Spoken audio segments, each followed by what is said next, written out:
Hi friends, welcome back to our channel. ఎలా ఉన్నారు friends? అందరూ బాగున్నారా ఫ్రెండ్స్? నేనైతే బాగున్నాను. మీరు బాగుండాలని అయితే మనస్ఫూర్తిగా కోరుకుంటున్నానండి. ఈరోజైతే వీడియో వచ్చి స్వీట్ చేయాలనుకుంటున్నానండి. అది కూడా కొబ్బరితోటి చక్కగా కొబ్బరి బెల్లం యూజ్ చేసి చక్కగా కొబ్బరి లడ్డూలు అయితే ప్రిపేర్ చేద్దాం అనుకుంటున్నాను. దానికోసం అయితే ఒక 5 కొబ్బరికాయలు అయితే తీసుకున్నానండి. తీసుకొని చక్కగా ముక్కల కింద కట్ చేసుకొని దాన్ని అయితే వాష్ చేసుకొని నీట్గా పక్కన పెట్టుకున్నాను.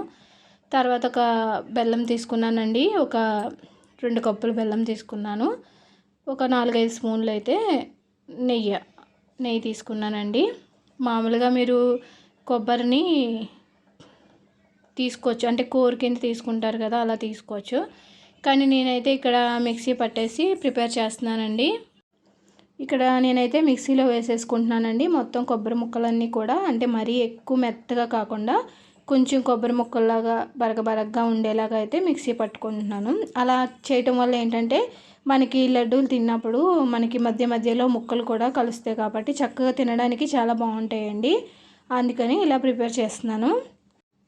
తర్వాత నెక్స్ట్ ప్రాసెస్ వచ్చి ఒక బాండి పెట్టి దాంట్లోనైతే మనం ఆల్రెడీ తరుక్కున్న బెల్లాన్ని అయితే దాంట్లో వేసేసుకొని ఒక 1/2 గ్లాస్ అయితే వాటర్ వేసుకుంటున్నానండి. బెల్లం కరిగేదాకా మనం హై ఫ్లేమ్లో పెట్టి బెల్లాన్ని కరిగించుకోవాలి. ఎందుకంటే దీన్ని అయితే వడకట్టుకోవాలండి మనం బెల్లం సిరప్ని. ఎందుకంటే దీంట్లో ఏమన్నా గడ్డి లాంటిది కానీ దుమ్ము లాంటిది చెత్త లాంటిది ఏమన్నా ఉంటే మనకి వచ్చేస్తుంది కాబట్టి నేనైతే వడకట్టేసాను. తర్వాత మళ్ళీ బౌల్ అయితే కొంచెం కడుక్కొని మళ్ళీ బౌల్లోనూ ఈ సిరప్ని అయితే వేసేసుకున్నాను, బెల్లం సిరప్ని. ఇది ఏం మనకి పాకం రావాల్సిన అవసరం లేదండి.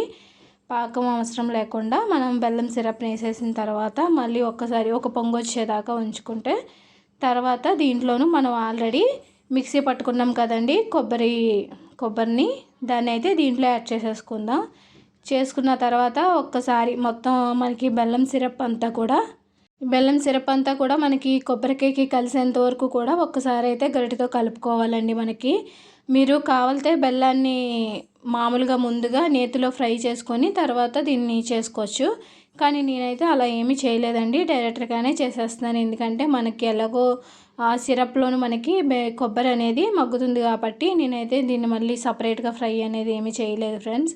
మనం వేసేసుకున్న తర్వాత మొత్తం మిశ్రమం అంతా కూడా కలిసేంత వరకు చక్కగా కలుపుకొని తర్వాత దీన్ని వచ్చి సిమ్లీలో పెట్టుకొని అయితే ప్రిపేర్ చేసుకోవాలండి. హై ఫ్లేమ్లో అయితే మనకి కింద మాడిపోతుంది మొత్తం అంతా కూడా.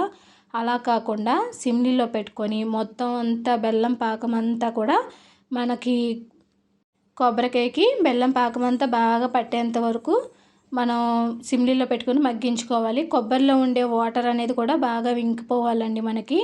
తర్వాత నెక్స్ట్ దీంట్లో నేను నెయ్యి అనేది యాడ్ చేశాను. మీకు నెయ్యి వద్దు తినరు అనుకుంటే కనుక మీరు దీంట్లో నెయ్యిని స్కిప్ చేసేయచ్చు. నేనైతే వేసానండి టేస్ట్ బాగుంటుందని.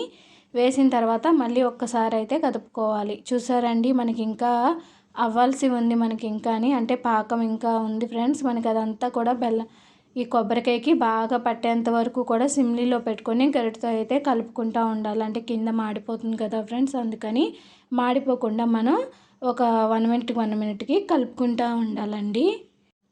ఇక్కడ నేను సిమ్లీలో పెట్టుకొని అయితే కలుపుకుంటూ ఉన్నాను. తర్వాత నెక్స్ట్ వచ్చి మనం మళ్ళీ ఇంకొకసారి చూసుకోవాలండి. ఇక్కడ కొబ్బరికాయ మనకి కలర్ మొత్తం చేంజ్ అయిపోయిందండి. మొత్తం అంతా కూడా మళ్ళీ కింద చూసారండి అడుగట్టేస్తుంది మనకి.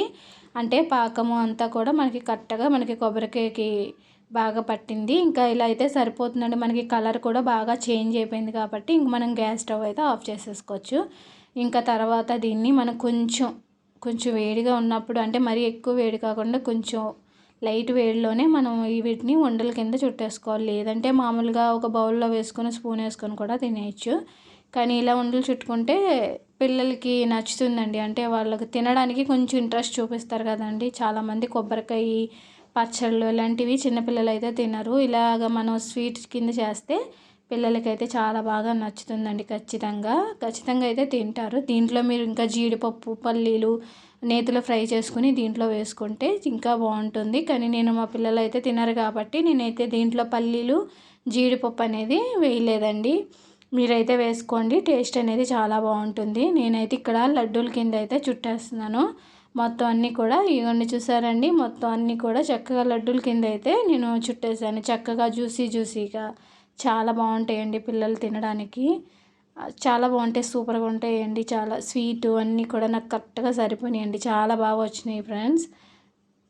ఖచ్చితంగా అయితే పిల్లలకైతే చేసి పెట్టండి. మంచి హెల్తీ కదండి కొబ్బరికాయ అనేది. చాలామంది పిల్లలు తినరు. అలాంటి పిల్లల కోసం మనం ఇలా చేసి పెడితే వాళ్ళకి బాగా నచ్చుతుంది. ఫైనలీ కొబ్బరి లడ్డూలు ఇలా బెల్లం వేసుకుని తింటాం ఎంతమందికి ఇష్టమో ఖచ్చితంగా అయితే కామెంట్ చేయండి. నేను చేసిన ఈ కొబ్బరి లడ్డూలు, జ్యూసీ జ్యూసీ కొబ్బరి లడ్డూలు అయితే ఎలా ఉన్నాయో కామెంట్ చేయండి, లైక్ చేయండి, షేర్ చేయండి. మన ఛానల్ని అయితే సపోర్ట్ చేయండి, సబ్స్క్రైబ్ చేసుకోండి. Thanks for watching friends. Okay friends, bye friends.